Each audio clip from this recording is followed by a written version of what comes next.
This is Dave Meltzer with Entrepreneurs, the Playbook, and I am really excited because we have a real entrepreneur. And when I say that, you'll see the journey. But we have Griffin Thal. He is the CEO and founder of Pura Vida Bracelets from Costa Rica originally. He's not, but the bracelets are. I'm going to get into this because a lot of people try to do what you've done. And that's why I really wanted to have you on here, because I love people that have great ideas. I love people that have seen great ideas. But those are innovators in my mind. And a true entrepreneur can take a great idea, execute on it, and take it all the way through to even an exit, which you guys have recently had as well, a multi-million-dollar business. And it all started on a trip with a friend. Is that right? Yeah. How did you discover Pura Vida bracelets? So we were on a surf trip in Costa Rica after graduating from San Diego State. Right on. And me and Paul, my current business partner and best friend, we met these guys on the beach making bracelets by hand, and we walked up to their little table and bought a couple, and then the next day went back to our table, bought a couple more, and then the next day we looked down at our wrists and we're like, hey, I think we can sell these to our friends and family back home and bring these guys more opportunity. And you bought like $200 worth, I think, right? Yeah, we bought like 400 bracelets. That was like the end of it. And they were stoked. The people on the beach were probably completely excited that they sold that many bracelets. Yeah, they were. I mean, they never sell probably more than like 15 or 20 a day. So. And what were your aspirations? Beyond obviously selling those bracelets, did you go when you were surfing down in Costa Rica? You had graduated from college. What did you think your next steps were going to be for a career? To be honest, we didn't know. We were going to polish off our resumes the day we got back. And right on. Pura Vida definitely interrupted that process, but we're glad it did. So I think anything, with being creative, I've always been into graphic design and website design and stuff like that. So I feel like, if it wasn't Pura Vida, then maybe we would have stumbled upon a different product. But I feel like, the timing, right place, right time, meeting Jorge and Joaquin with Paul it was very magical. And through that magic, though, it takes execution. What year was that when you met Joaquin and the guys? 2010. So 9 years ago. You're an overnight success. 9 years. It's beautiful. Anyway, so now you have this product and you bring it back. What happens?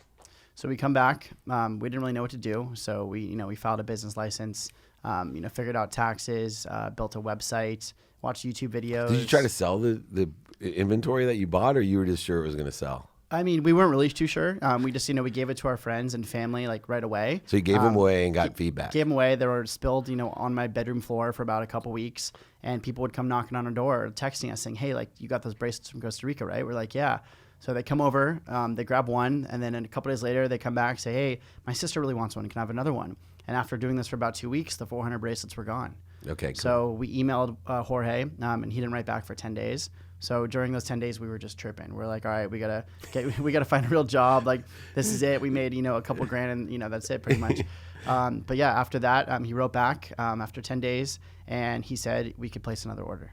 Oh, very cool. And so that's when you started building the website, getting the business license, et cetera? Correct, yeah. And what type of inventory did you start with when you bought that next order? The first batch was about 1,000. 1,000, and you just financed it yourself with cash? Yeah, just from the first. Did you go down to Costa Rica to see any facilities for quality control, or you were talking about two guys on the beach making bracelets. It was just two guys making it in their bedroom, the same, like me and Paul working in my bedroom. So there wasn't really a need for, some, big thing like that yet. I get it, man. Bezos started in his garage, bookstore online. And so you utilize what you learned in college, that marketing skill, building websites, digital marketing, all of those great San Diego State business background. And how long did it take until you had what I call a real business, until you guys, were making what you would have made getting a job?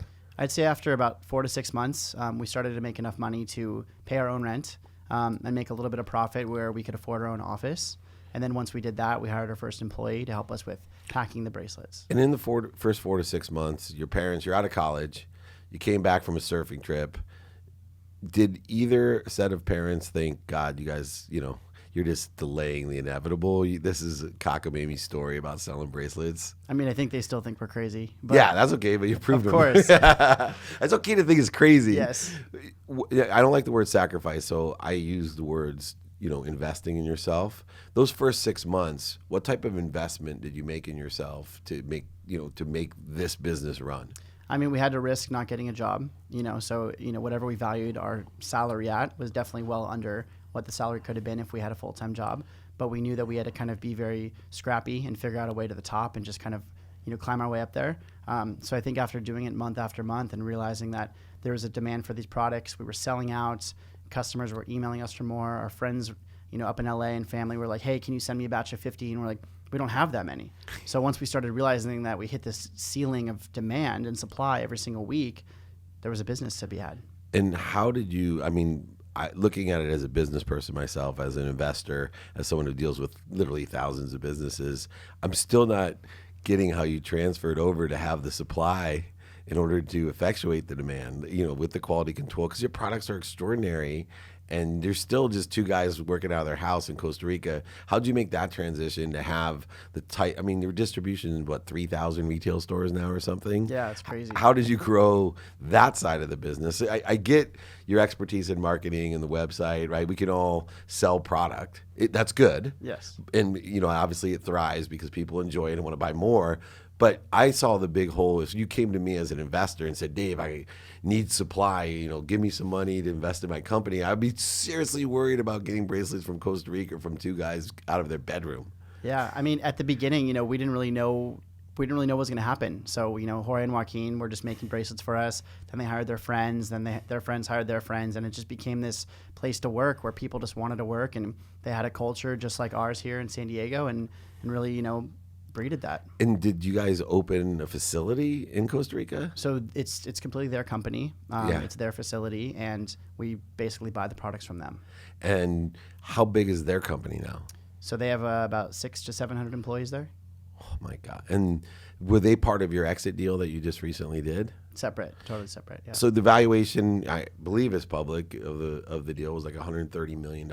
Yeah. Is that correct? Yeah, it's crazy. And somebody bought 75% of that $130 million from you to take it even to the next level, which most people listening probably don't know. But what happens, not only does he have liquidity in the exit, which is, genius for Griffin. Now he's my best friend and neighbor, which you always want to have as many rich friends as you can. But moreover, I always like the leftover 25% because it tells me that with the assistance of a bigger company and deeper pockets, that 25% will probably be worth more than you exited from the 75%, which is what most people don't realize. They think they've hit the end. Now, are you staying on?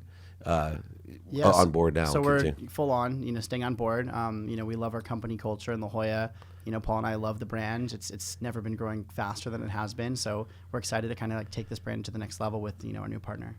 What was the biggest challenge, scaling a business from literally two guys in a room here, two guys in a room in Costa Rica, to a multi-million-dollar business? What was the biggest challenge that you faced? I would say logistics and operations. We had the marketing stuff dialed. We were selling to our consumer ourselves, basically.